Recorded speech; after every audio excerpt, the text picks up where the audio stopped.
ایک آدمی کے 4 بیٹے تھے۔ وہ چاہتا تھا کہ اس کے بیٹے یہ سبق سیکھ لیں کہ کسی کو پرکھنے میں جلد بازی کا مظاہرہ نہ کریں۔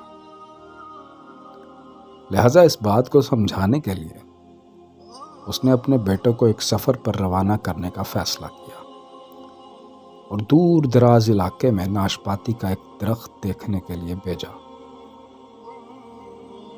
ایک وقت میں ایک بیٹے کو سفر پر بھیجا کہ جاؤ اور اس درخت کو دیکھ کر آؤ۔ باری باری سب کا سفر شروع ہوا۔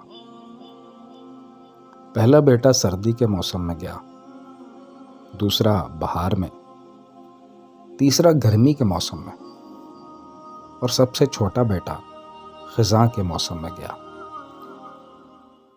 جب سب بیٹے اپنا اپنا سفر ختم کر کے واپس لوٹ آئے تو اس آدمی نے اپنے 4 بیٹوں کو ایک ساتھ طلب کیا اور سب سے ان کے سفر کی الگ الگ تفصیل کے بارے میں پوچھا۔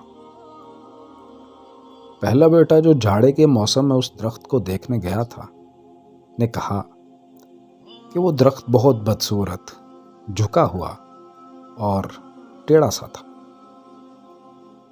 دوسرے بیٹے نے کہا نہیں، وہ درخت تو بہت ہرا بھرا تھا، ہرے بھرے پتوں سے بھرا ہوا۔ تیسرے بیٹے نے ان دونوں سے اختلاف کیا کہ وہ درخت تو پھولوں سے بھرا ہوا تھا اور اس کی مہک دور دور تک آ رہی تھی، اور یہ کہ اس سے حسین منظر اس نے پہلے کبھی نہیں دیکھا تھا۔ سب سے چھوٹے بیٹے نے اپنے سب بڑے بھائیوں سے اختلاف ظاہر کیا کہ وہ ناشپاتی کا درخت تو پھل سے لدا ہوا تھا اور اس پھل کے بوجھ سے درخت زمین سے لگا زندگی سے بھرپور نظر آ رہا تھا۔ یہ سب سننے کے بعد اس آدمی نے مسکرا کر اپنے 4 بیٹوں کی جانب دیکھا اور کہا، تم 4 میں سے کوئی بھی غلط نہیں کہہ رہا، سب اپنی اپنی جگہ درست ہیں۔ بیٹے باپ کا جواب سن کر بہت حیران ہوئے کہ ایسا کس طرح ممکن ہے۔ باپ نے اپنی بات جاری رکھتے ہوئے کہا، تم کسی بھی درخت کو یا شخص کو صرف ایک موسم یا حالت میں دیکھ کر کوئی حتمی فیصلہ نہیں کر سکتے۔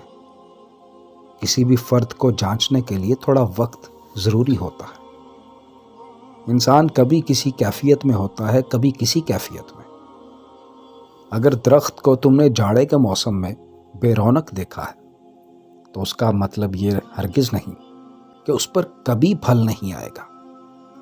اسی طرح اگر کسی شخص کو تم لوگ غصے کی حالت میں دیکھ رہے ہو تو اس کا مطلب یہ ہرگز نہیں کہ وہ برا ہی ہوگا۔ کبھی بھی جلد بازی میں کوئی فیصلہ نہ کیا کرو جب تک اچھی طرح کسی کو جانچ نہ لو۔